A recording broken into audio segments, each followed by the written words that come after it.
Shawn VanDiver is the co-director of the Truman National Security Project San Diego chapter. We heard Democratic senators gathering today at a news conference saying they're willing to work with their Republican counterparts on a host of measures, some broad, some more tailored, more specific. But we also saw Republican members of the House, including Majority Whip Steve Scalise, who was wounded in a mass shooting not too long ago. They were not talking about this issue at all. So a lot of people saying perhaps this is a game changer on this issue, but then there are those who think maybe it's still going to be business as usual in Washington. What's your take? Well, the fact is that the GOP needs to end its love affair with the NRA. I mean, Congressman Steve Scalise survived a grievous wound, and he still holds the line on this. That's how indebted to the NRA he is. The fact is that there are measures that would have drastically reduced the number of lives lost. There in Las Vegas, we could ban the sale of those bump stocks, limiting magazine capacities to 10 rather than 30, 50, 100 in some cases.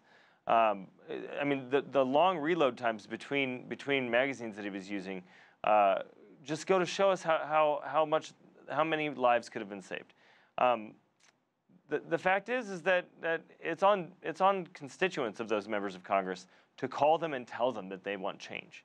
And if any American still believes that these simple measures aren't worth it, then I think they need to take a deep look inward.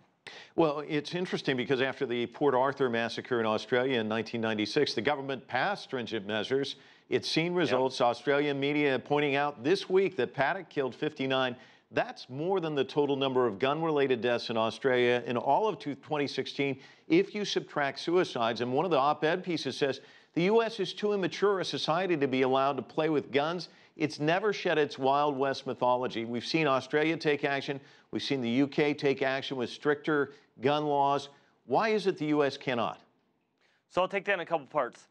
First of all, the data bears out, the data shows that when countries take action on gun control, lives are saved.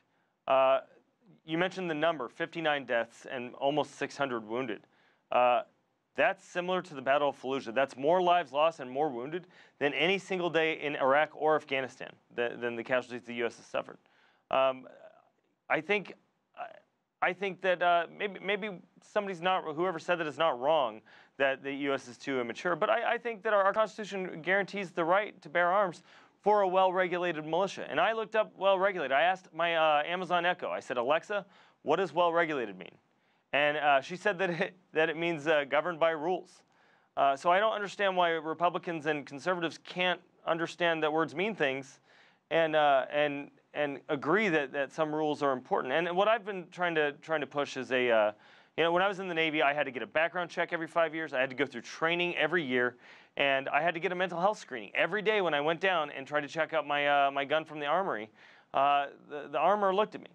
So if we had a similar thing, if we had a recurring cycle of background checks and training every 5 years, a mental health screening for concealed carry permits, and if that concealed carry permit applied nationwide, because these gun laws won't work if they're state by state. They only work if they're nationwide because we have open borders.